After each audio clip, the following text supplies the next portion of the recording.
All right, let's get going with Ben Bolch from the LA Times. Morning, Dorian. Good morning. We talked about Britton Brown and his angry running style. What impresses you about that, and what do you think goes into that? Just his inability or his ability to break through tackles, keep running, run angry. What goes into that, and how does it help the team? Yeah, very beneficial. When you got a guy like that, especially with all the defensive end reads that I have to do, if it's a 50-50 or it's a great look, I know he can break through that arm tackle, make the play right for us. So it helps us out a lot, and he's improving every week. So I'm excited for him to keep doing that. Thank you. Yep. Let's go to Sam Connon from SI. Hey, Dorian, how's it going? Good. So Washington, they have the highest attendance in the Pac-12. It's filled up like pretty much 90% so far this season. Is there anything you do to prepare for that? Just kind of having one of the most intense road environments you're going to face this season? I don't think there's really any way you can prepare for that. I mean, they may turn the music up loud at practice or whatever, but we're not focused on that or anything like that. I mean, it gets pretty quiet when you're tuned in and locked into the game and your assignment anyway. So, but it should be a fun atmosphere to play in and get to see all those guys out there. So. Did you notice that at practice today they were playing a lot of Seattle music, some grunge music over the loudspeakers? Is that a coincidence, or did you notice that at all? See, exactly. I didn't even notice that they were doing that. I'm over here so locked into the practice and what we got going on. So. All right, thanks, Dorian. Yes, sir. Let's go back to Ben.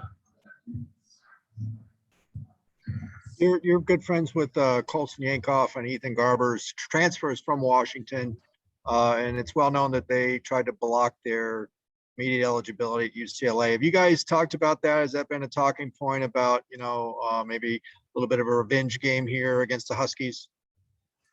I talked to Garbs about it a little bit, and he's kind of giving me some tips and clues and stuff since he was on their scout team going against their ones defense at his time there. So he's been giving me some tips and clues throughout the practice and throughout the week so far. So. Let's go to Tracy Pearson from Bruin Report. Hey, Dorian.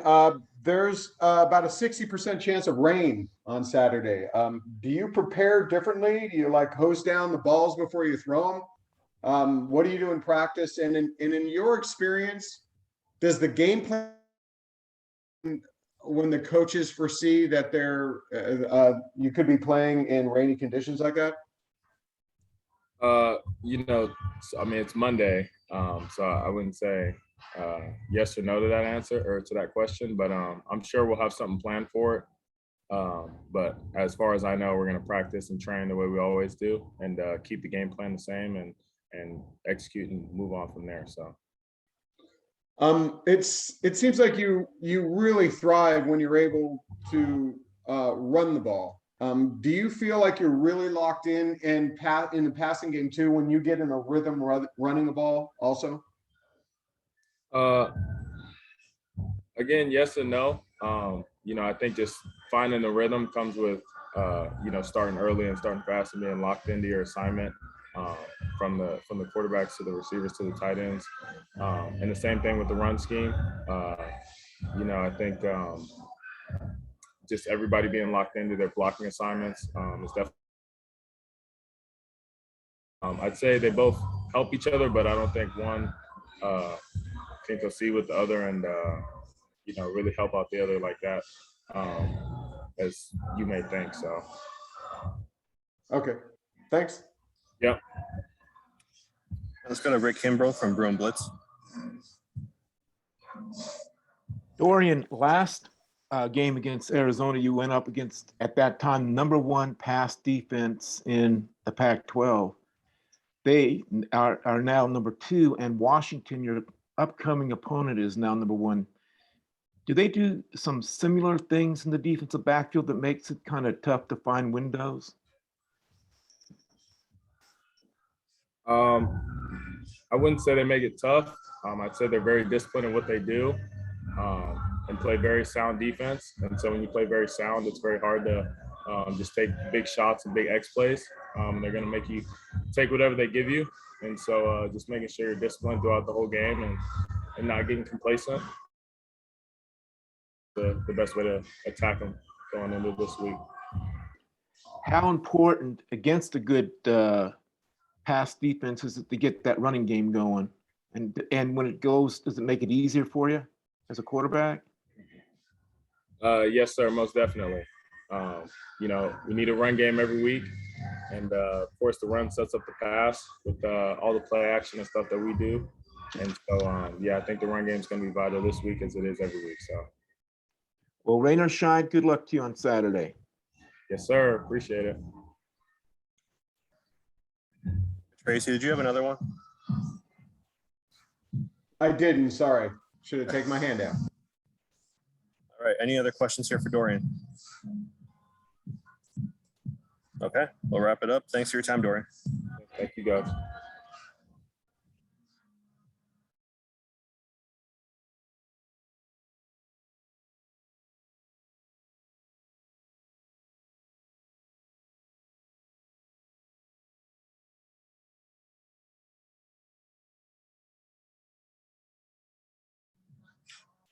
We'll have Stephan Blaylock coming our way here shortly. He's still finishing up in the weight room.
All right, Stephan's walking over right now.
All right. We are now joined by Stephan Blaylock. We will open it up to questions for him.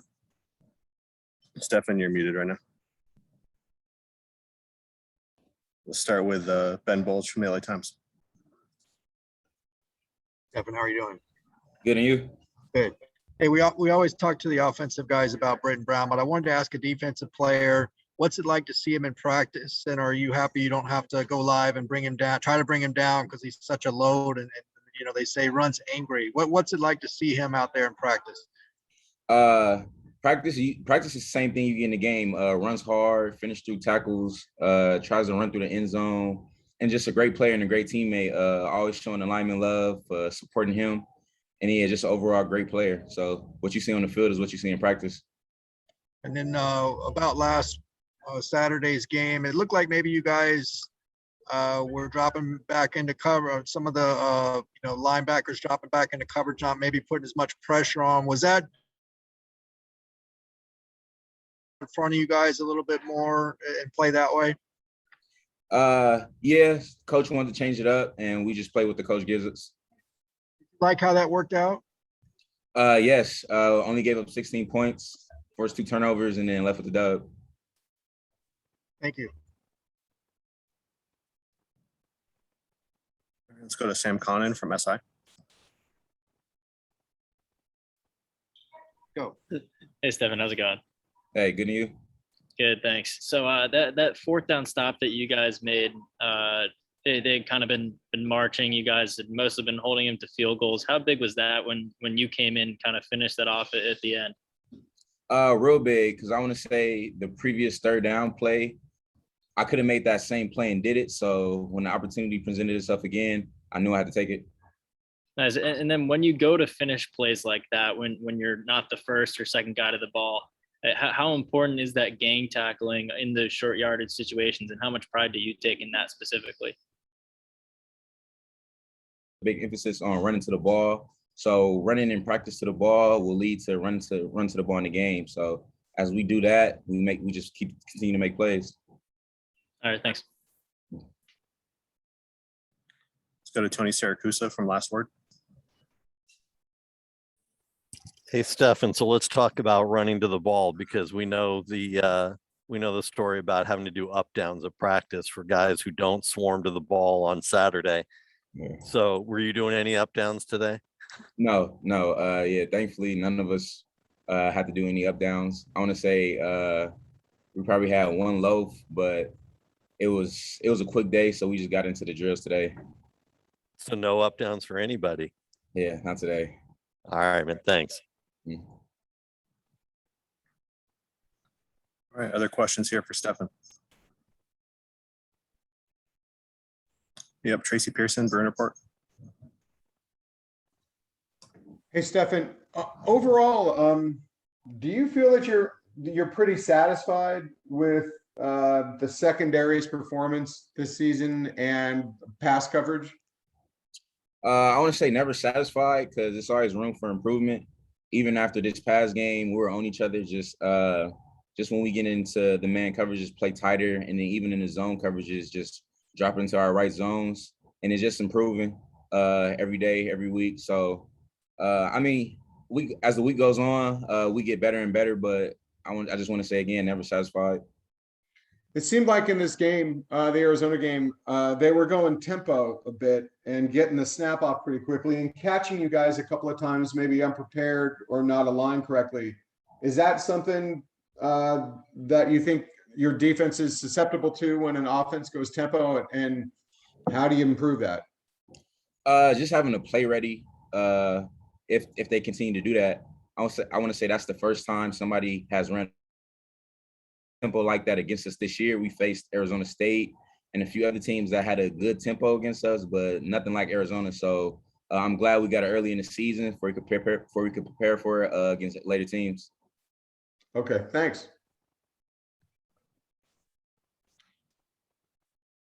All right, anything else here for Stephan? Great, we'll wrap it up. Thanks for your time, Stephan. Thank you. Have a good day.